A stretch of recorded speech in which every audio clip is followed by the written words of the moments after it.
Alô pessoal, sejam todos muito bem-vindos a mais uma edição do nosso querido Clube FIA Live. Para quem não me conhece, meu nome é Nathan Otávio, também conhecido como Nod, e sou o apresentador aqui desse programa quinzenal, onde a gente, segunda-feira sim, segunda-feira não, sempre às 9 horas da noite, tá aqui para bater um papo, trocar uma ideia ao vivo com vocês, trazendo temas relevantes para um investidor de fundo de investimentos imobiliários. Hoje, lamentavelmente, essa live não é exatamente live, ela não é exatamente ao vivo. Eu acabei esquecendo de avisar para vocês na última live que nós fizemos. Eu estou de viagem agora, essa segunda quinzena de julho, então, tanto essa live que vocês estão assistindo agora, como a próxima live, elas estão saindo nos horários canônicos, digamos assim, nos horários normais, dias e horários normais, porém elas estão gravadas. Então, lamentavelmente, a gente não vai ter a possibilidade de tratar as dúvidas de vocês ao vivo, receber as perguntas de vocês, para a gente ter aquele bate-papo que é sempre tão gostoso a cada 15 dias.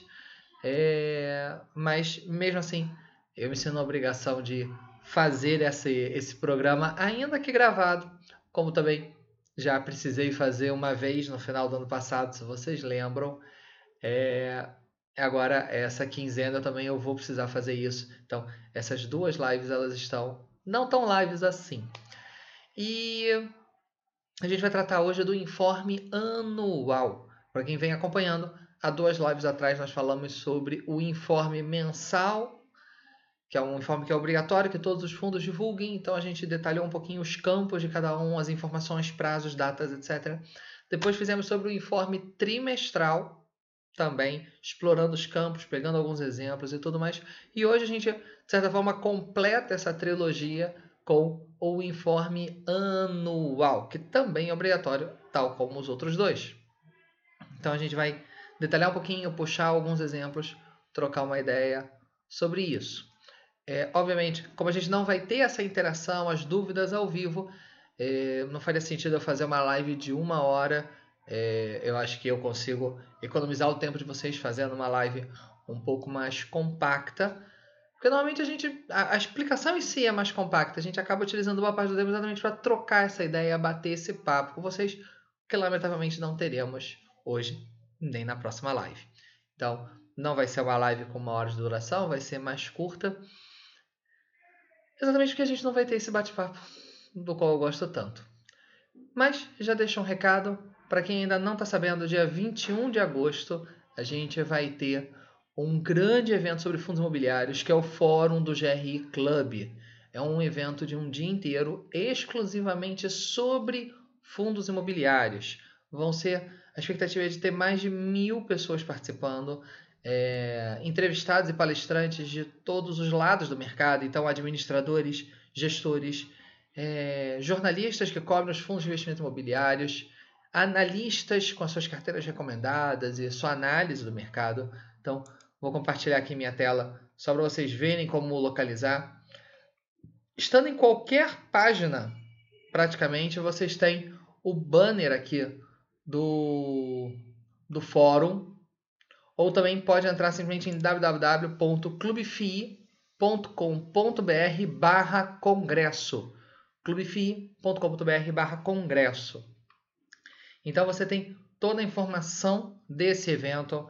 É um evento, o GR Club é um grupo de grandes empresas do mercado de real estate, de imóveis, como o pessoal chama de mercado real, mas eles, vendo a relevância que os fundos imobiliários têm e a importância que eles têm na economia e o crescimento desse mercado nos últimos 2, 3 anos, o mercado cresceu de uma maneira vertiginosa, eles agora estão fazendo um evento só de fundos imobiliários. Antigamente, fundos imobiliários tinham apenas uma participação, um pequeno painel, alguma coisa dentro de algum outro evento de real estate. E agora, o pessoal do GRI está fazendo um evento exclusivamente de fundos imobiliários. Já teve uma primeira edição no final do ano passado e agora nós temos essa no dia 21 de agosto. Vai ser em São Paulo, no Hotel Transamérica, na Avenida Nações Unidas. O Clube FIA é o lead sponsor, um dos lead sponsors, ou seja, um dos patrocinadores principais desse evento. Aqui a gente tem uma mensagem do CEO e sócio fundador do Clube FIA, que é o Rodrigo Cardoso.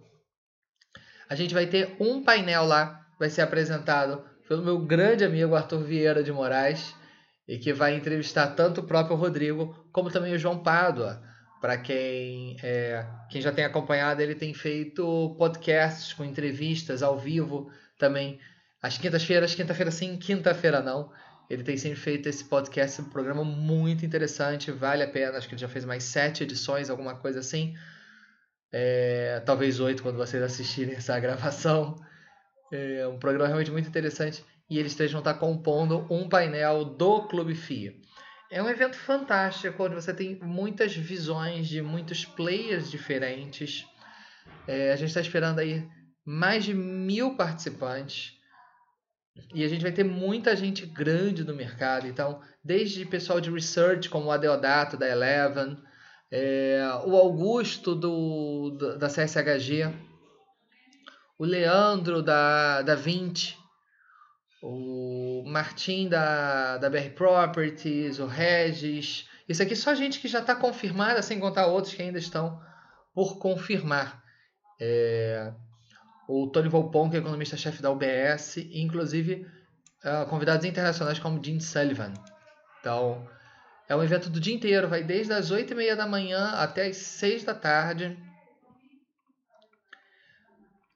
E você pode ver toda a programação e os palestrantes que já estão confirmados aqui nesse link. Aqui abre um PDF sobre o evento. Aqui algumas fotos do hotel, para quem quiser. O mapa de localização, clicando aqui abre o Google Maps. Então, um local muito bem localizado. Aqui uma explicação sobre quem é o GRI Club e o preço normal, o preço da inscrição é R$ 1.190, parcelado até 12 vezes de R$ 99,17. Mas, para os assinantes do plano FII Data Plus, a gente consegue um desconto, então fica por R$ 799. Na verdade, um desconto de R$ 400. Se você levar em consideração que a nossa assinatura não é de R$ 400, basicamente vale muito a pena você assinar o site pelo plano FII Data Plus e fazer a inscrição. Vai sair mais barato do que os 1.190. Ou então você também pode parcelar em 12 vezes. 12 vezes fica de R$ 65,83. Basta você clicar aqui e fazer a inscrição. Quem ainda tiver mais alguma dúvida mais específica, pode mandar um e-mail para info@griclub.org. Então, gente, realmente esse evento vale a pena. Eu estive lá, foi assim, a vontade que dá é de virar madrugada conversando. Acaba a tarde, você tem vontade de continuar a noite e virar a madrugada conversando. Tem muito profissional bom lá, muita gente legal. Você senta uma hora no coffee break para trocar uma ideia, conversar com outras pessoas. Vê um monte de gente que você sempre viu em entrevista e sempre quis conversar e você nunca teve oportunidade, nunca pôde, você poder ir lá, pelo menos apertar a mão, trocar uma ideia, trocar um cartão. Vale realmente muito, muito, muito a pena. Foi realmente muito legal, muito divertido. E tenho certeza que esse também será. Eu provavelmente estarei lá no evento também, então quem quiser ir lá bater um papo, trocar uma ideia, eu devo estar lá. Ainda não estou 100% confirmado, ainda estou acertando alguns outros compromissos na agenda, mas eu devo estar lá sim, eu devo estar lá para a gente poder bater esse papo. Legal, pessoal. Agora vamos conversar um pouquinho sobre o informe anual.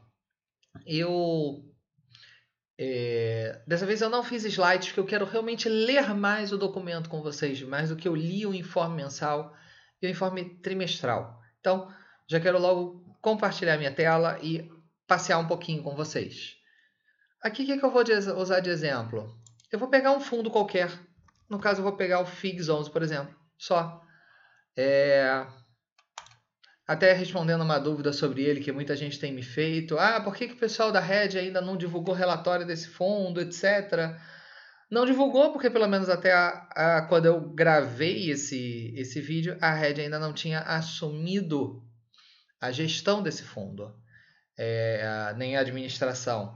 ela ganhou a eleição, ela aceitou isso, mas ela ainda não recebeu todos os documentos da Socopa e da General Shopping para ela sequer começar as suas atividades. Então, a gente teve o último relatório gerencial divulgado em março de 2019.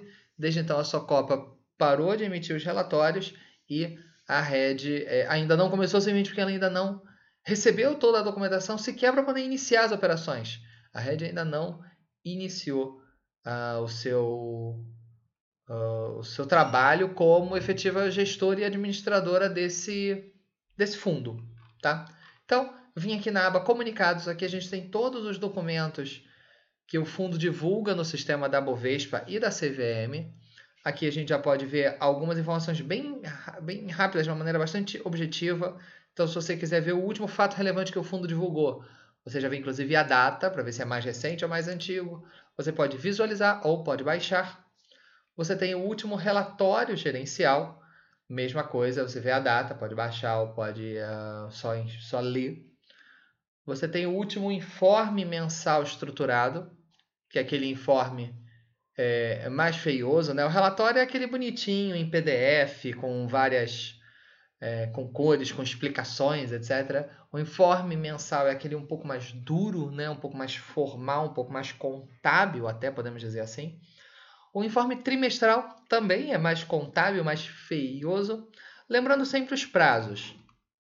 O informe mensal tem que ser divulgado até o dia 15 do mês subsequente. Então, por exemplo, o de junho tem até o dia 15 de julho para ser divulgado. Foi divulgado no dia 8, bastante antecedência.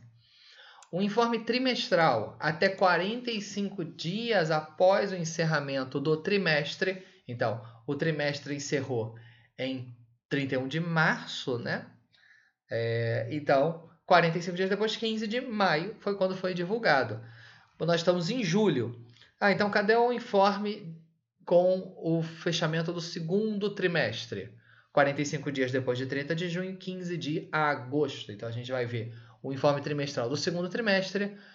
Alguns fundos soltam um pouquinho antes, volta do dia 10, etc. Bom, não importa. O que importa é que o prazo limite é dia 15 de agosto. E o informe anual? Bom, vamos olhar aqui então. Aqui você pode filtrar o documento que você quer procurar. Você pode por tipo, você pode até por status, se algum foi cancelado, alguma coisa assim, você consegue ver. Geralmente é cancelado para ser republicado, então você tem uma segunda versão. Se é uma reapresentação, se não é, tudo isso você tem aqui. A data de referência, a data que foi feita a entrega do senhor da CVM e quando foi publicada no Clube FI. Isso tem sido publicado em pouquíssimos minutos, 2, 3 minutos. Os documentos já estão disponíveis para os assinantes. Para quem não é assinante, tem acesso aos mesmos documentos, porém com um delayzinho de 4 horas atualmente. Então a gente vai ver então os informes. A gente filtra aqui por tipo, né, por categoria, na verdade, e o tipo a gente tem então o informe anual estruturado. Não preciso preencher mais nada, porque também como é um documento que só sai uma vez por ano, não vai ser uma lista tão grande assim, diferente do informe mensal, por exemplo, que vai ter todo o santo mês. Até aqui mostra inclusive a cotação do fundo, e você consegue ver, por exemplo, aqui puxando todo o histórico, os informes como eles foram demarcados, né, quando eles saíram, e se isso abalou ou não a cotação, como abalou. Então, por exemplo, vou até pegar aqui de exemplo, pegar os fatos relevantes. Você pode ver se de repente teve algum fato relevante que gerou algum impacto mais significativo no fundo. Ou, aqui no caso, por exemplo, uma sucessão de fatos relevantes. Esse númerozinho quer dizer a quantidade de documentos que tem naquele dia. Então, aqui em cada um desses dias apenas um documento, mas a gente pode ver que desde aí da virada de janeiro para fevereiro, uma série de fatos relevantes, basicamente em relação à renúncia da Socopa na gestão do fundo, os candidatos que tiveram a época, que foi a Rio Bravo e a Red, a forma de fazer a carta consulta, etc. Tudo isso é essa sucessão de fatos relevantes. Mas se tivesse acontecido alguma coisa que tivesse impactado a cotação, você poderia ver por aqui. Agora vamos voltar então aos nossos informes anuais para a gente poder explorar um pouquinho o conteúdo deles. Então, Carregou. A gente vê aqui, poxa, mas o fundo tem muito mais tempo do que 3 anos. Por que só tem os últimos 3 informes? Porque esses informes só foram criados a partir de 2015, através da instrução CVM 571. Até falei melhor sobre ela quando eu falei do informe trimestral. Na live do informe trimestral está melhor detalhado isso. E a gente pode ver aqui que foi cumprido o prazo. Por quê? Qual é o prazo? 90 dias após o encerramento do exercício. Então, o fundo fechou o balanço dele, né? Fecha o balanço dele com data base dezembro. Então, ele tem até 31 de março para poder divulgar. Então, divulgou certo. Até aqui já vale um aviso, um lembrete. A enorme maioria dos fundos fecha o seu exercício em 31 de dezembro. Logo, tem até 31 de março para poder divulgar o informe anual. Porém, alguns fundos, principalmente alguns mais antigos, têm datas de fechamento de balancete diferentes. Alguns são 30 de junho, então, obviamente, em março não vai sair informe anual. O informe anual é 90 dias depois do fechamento do exercício. Então, se é 30 de junho, julho, agosto, setembro, tem até o final de setembro para poder divulgar essas informações. E eu já vi até fundos, se eu não me engano, fechando em setembro mesmo, não teria até 31 de dezembro. Então, não é exatamente em março. A grande maioria, sem dúvida, divulga em março, porém não todos, que alguns podem ter o exercício fechando em base diversa. Então, agora vamos olhar aqui então. Se você clicar aqui em qualquer campo, você abre o informe ou você pode baixá-lo aqui na setinha. Vamos abrir então. Ele carrega bastante rápido, porque é um documento bastante leve. Vou aumentar um pouquinho o zoom aqui para a gente enxergar melhor. Ele é bastante leve, ele não tem imagens, ele não é um... É até um PDF em si, mas é só texto, né? É só tabela, só tabelão, tabelão, tabelão. Só isso. Então a gente tem o nome do fundo, CNPJ, o público-alvo, se é só para investidor qualificado, se é para público geral. Algumas corretoras filtram e te impedem de comprar o fundo caso ele seja de investidor qualificado. Algumas corretoras ainda não fazem esse filtro, apesar de que isso está sendo melhor cercado, melhor controlado pelas corretoras. Quando que o fundo começou, a quantidade de cotas que foram emitidas. Lembrem-se, esse informe, tanto o informe mensal, quanto o trimestral, quanto o anual, não é só para os fundos imobiliários listados em bolsa. Ele também vale para os fundos não listados. Então, algumas perguntas aqui podem parecer um pouco ridículas ou desnecessárias para um fundo listado, mas a gente tem que lembrar que as normas da CVM valem também para os fundos não listados. Então, perguntar se de repente um fundo vinculado a uma família, sim ou não, isso tem que vir marcado. No caso do fundo listado, não, mas às vezes no fundo fechado, sim.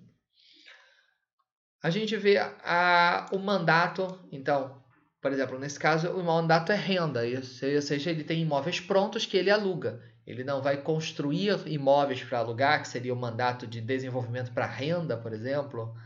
Nem ele está construindo para vender, que seria o desenvolvimento para venda. Ele é de renda, como a grande maioria dos fundos imobiliários é. A gente vê que ele atua no segmento de shoppings e o tipo de gestão é passiva, ou seja, o gestor não tem liberdade de comprar outros imóveis sem passar isso por assembleia, inclusive assembleia de quórum qualificado. Alguns fundos têm gestão ativa, como por exemplo no caso de shoppings, a gente pode botar o XP Malls e o HGBS. Abrindo os segmentos, a gente pode ir para o HGRE, o GGRC, o VISC também é de gestão ativa, entre outros, BRCR, que não precisa passar por assembleia para comprar e vender imóveis. Um fundo de gestão passiva sim precisa, isso é definido em regulamento. A gente vê o prazo de duração, no caso é um fundo com prazo de duração indeterminado. Se tivesse prazo de duração, apareceria aqui. Boa parte das informações estão nos informes mensais e trimestrais também. Não é só dos fundos, dos informes anuais. Muita coisa aqui está repetida sim.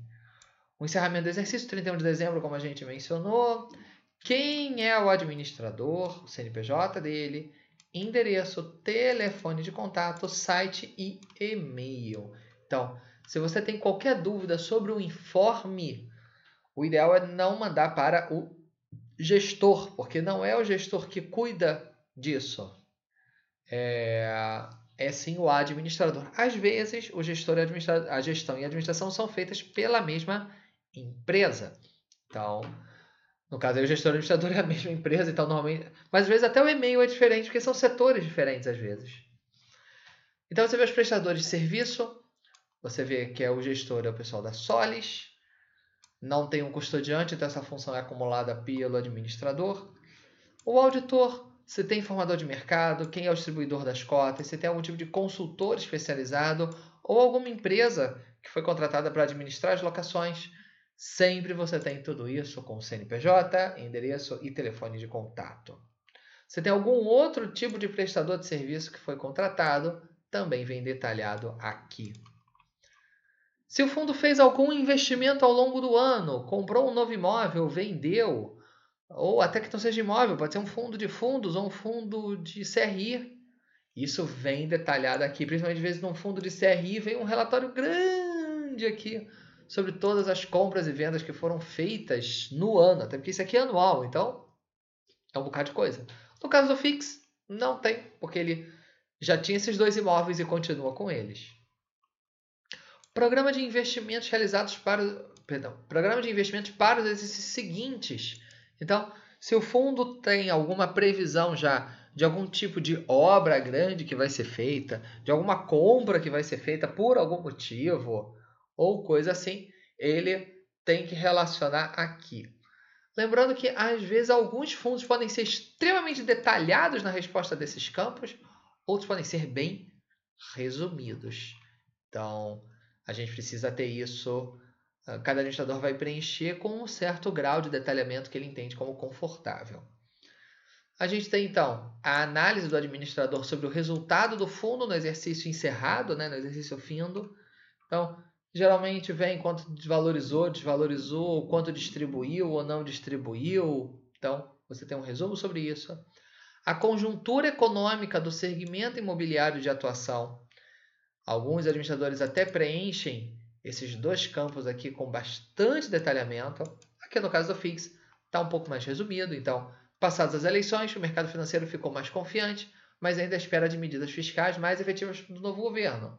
A reforma da Previdência é ponto-chave nesse processo. Essa é a interpretação do pessoal da Socopa, que é o administrador do fundo.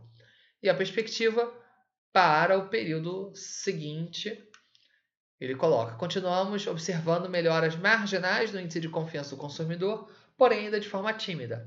Esse é o principal indicador a ser observado nos shopping centers e no varejo como um todo. Em 2019, a expectativa é de boa recuperação. Já vi administradores escrevendo parágrafos e mais parágrafos sobre esses dois campos. Aqui a Socopa opta por algo um pouco mais resumido. Os riscos do fundo. Normalmente, assim, há risco de desvalorização das cotas, risco de alteração da taxa de juros, risco de alteração de leis. Geralmente são aqueles mesmos riscos que vêm no prospecto, quando o fundo imobiliário é lançado. A gente tem o valor contábil dos ativos, então todos os imóveis vêm detalhados aqui com o valor que o fundo hoje detém naquele imóvel, que no caso ele não tem os imóveis completos, ele tem 31,65%, se eu lembro bem. Um pouco mais de 30% dos imóveis. Essa aqui é a fatia que ele tem em cada um. Vem a informação se os imóveis foram avaliados por valor justo, conforme determina a instrução CVM 516. Normalmente sim, às vezes não. Mas geralmente sim, você faz a avaliação do valor justo através de uma empresa especializada. Tem algumas exceções a essa regra. Quando eu fiz a live sobre valor patrimonial dos fundos, eu detalhei melhor como é feita essa avaliação e qual foi o percentual de valorização ou desvalorização que aquele imóvel teve de um ano para o outro. Aqui no caso, duas melhoras mínimas.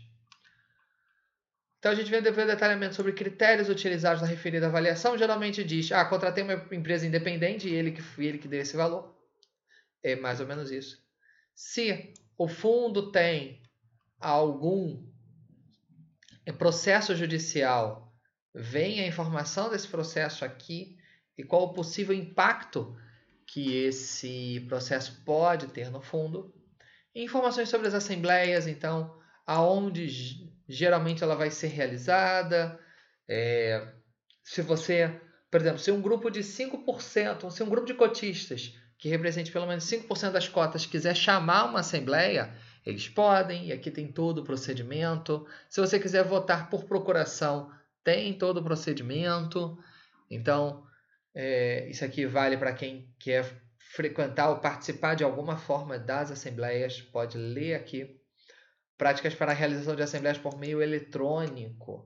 Então, alguns administradores permitem, alguns regulamentos de fundo também têm que permitir isso, mas permitem que você possa votar inclusive por e-mail. Geralmente você imprime uma carta, assina, preenche o seu voto e escaneia, normalmente junto com algum documento de identidade. Alguns administradores exigem que seja com firma reconhecida, outros não.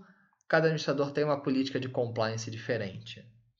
Você tem então também a política de remuneração do administrador. Então aqui tem toda a explicação como é feita essa remuneração. Alguns fundos pagam mensalmente ao administrador, outros deixam para acumular um certo número de períodos antes de pagar. Como vai ser calculado? Se tem algum tipo de valor mínimo? Se tem outros serviços que vão ser pagos, como por exemplo, serviço de custódia, controladoria, gestão, às vezes também vem detalhados aqui. Aqui tem a informação do quanto foi pago no ano. Então, em 2018, o pessoal da Socopa recebeu R$407 mil pela administração do fundo, para bancar toda a equipe que cuida disso e todos os gastos que tem disso. Quanto que isso representa sobre o patrimônio líquido do fundo, né, o patrimônio contábil, e quanto representa sobre o valor de mercado. Como normalmente a maioria dos fundos são negociados mais ou menos ao par, esses percentuais acabam ficando muito parecidos. Caso um fundo tenha passado o ano inteiro sendo negociado com um prêmio muito alto ou com um deságio muito grande, esses percentuais podem dar alguma divergênciazinha. Se o fundo tem algum representante de cotistas eleito, que são poucos, vem a informação sobre eles aqui, e-mail de contato, idade, nome, etc. E também tem o diretor responsável pelo FII, com nome, idade, formação acadêmica, desde quando ele é o responsável pelo fundo, né, que ele está nesta função dentro da administradora, na verdade. As experiências profissionais nos últimos 5 anos, então, se ele passou por outras empresas, vem todo um mini currículo aqui dos últimos 5 anos, aqui também vem. Se ele já teve, nos últimos 5 anos, qualquer tipo de sanção aplicada pela CVM ou até um processo criminal, vem a descrição aqui também, para você ter uma noção. Se o cara é ficha limpa, né, como está na moda hoje em dia esse termo, ou se ele já teve algum problema e qual foi, para você até analisar a gravidade daquilo. Concluindo, a gente tem então a distribuição dos cotistas segundo o percentual de cotas. Isso a gente já tem no Clube FIA de uma maneira mais fácil de ver. Entrando aqui na aba cotistas, a gente tem essas informações, que principalmente nos gráficos aqui mais abaixo. Então, quantos cotistas têm até 5% das cotas, quanto isso representa no total. Então, 83% das cotas estão na mão de 10 mil cotistas, sendo que a grande maioria deles são pessoas físicas e um pedacinho são pessoas jurídicas. A gente tem um cotista com entre 5% e 10% do total de cotas, que dá 133 mil cotas, para ser bastante exato, 5,13, e a gente vê que é uma pessoa jurídica. Pode ser um fundo de fundos, talvez, pode ser um investidor, um family office, um grupo familiar que tem um CNPJ. Essa informação ela é anônima. A gente, às vezes, participando de assembleia ou conversando com o outro, a gente, às vezes, consegue até descobrir quem é, mas na documentação formal isso é anônimo. E a gente tem um cotista que tem entre 10% e 15%, dando aí mais de 300 mil cotas, também na forma de PJ.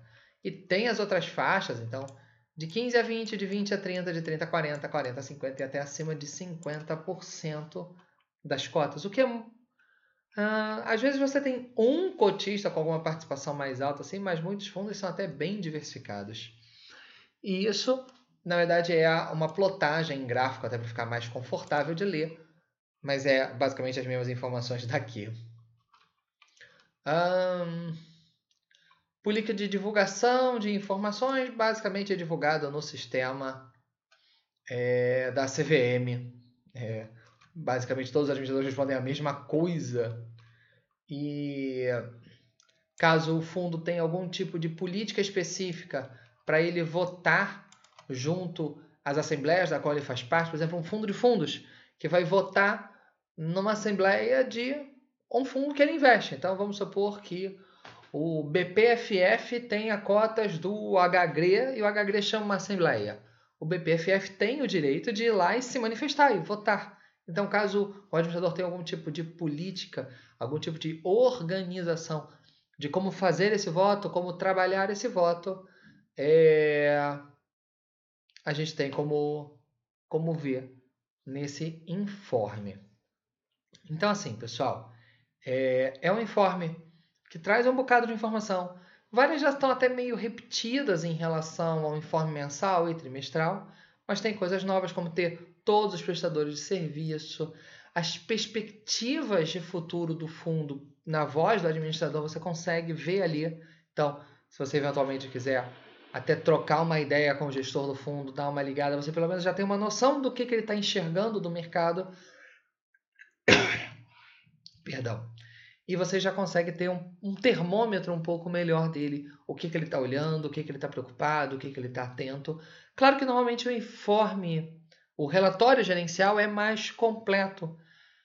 Mas como nem todo fundo é obrigado a distribuir, nenhum fundo é obrigado a distribuir o relatório gerencial, mas ele é obrigado a distribuir o informe anual, assim como o informe mensal e o informe trimestral.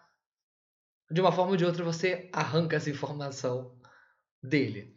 Repito, administradores diferentes, fundos diferentes podem ter níveis diferentes de detalhamento, conforme a própria ideia do administrador.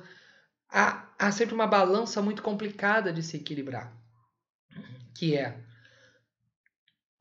desculpa, gente, o quanto eu estou confortável de expor de informação para o cotista, para o mercado, o quanto eu quero dar de disclosure, ou seja, de abertura de informação, versus o quanto eu preciso jogar um pouquinho mais fechado para não comprometer a minha estratégia.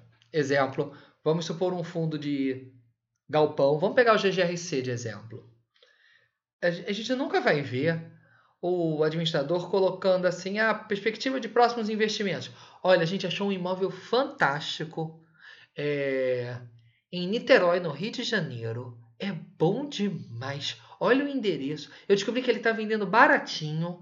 Então, assim, a gente está conversando devagarzinho, tentando chegar na pessoa que decide. A gente ainda não chegou, a gente está falando com os advogados, mas, cara, tá um preço fantástico. Pô, é o negócio dos sonhos pra gente. Ele não vai colocar isso. Ele não vai colocar esse tipo de detalhamento, porque obviamente isso está aberto ao mercado e vai chamar a atenção de outros players, sejam fundos imobiliários ou até gente que acompanha o mercado de fundos imobiliários, mas que compra e vende imóveis diretamente. Então, jamais vai ter esse nível de detalhamento. Mas você tem uma temperatura do que o gestor, o administrador está pensando sobre o mercado. Isso você consegue ter sem dúvida. Tá bom, pessoal? Estou fazendo essa livezinha aí, cerca de meia hora, 35 minutos, que é normalmente o tempo que a gente faz realmente de exposição. Lamentavelmente não teremos as perguntas ao vivo de vocês, que eu gosto tanto. Mas em agosto eu estou de volta. Daqui a 2 semanas a gente tem a nossa outra live, que também será gravada, lamentavelmente, mas vai sair às 9 horas da noite, no horário normal. Tá bom, pessoal? Espero que tenham gostado. Um forte abraço e até a próxima. Tchau, tchau.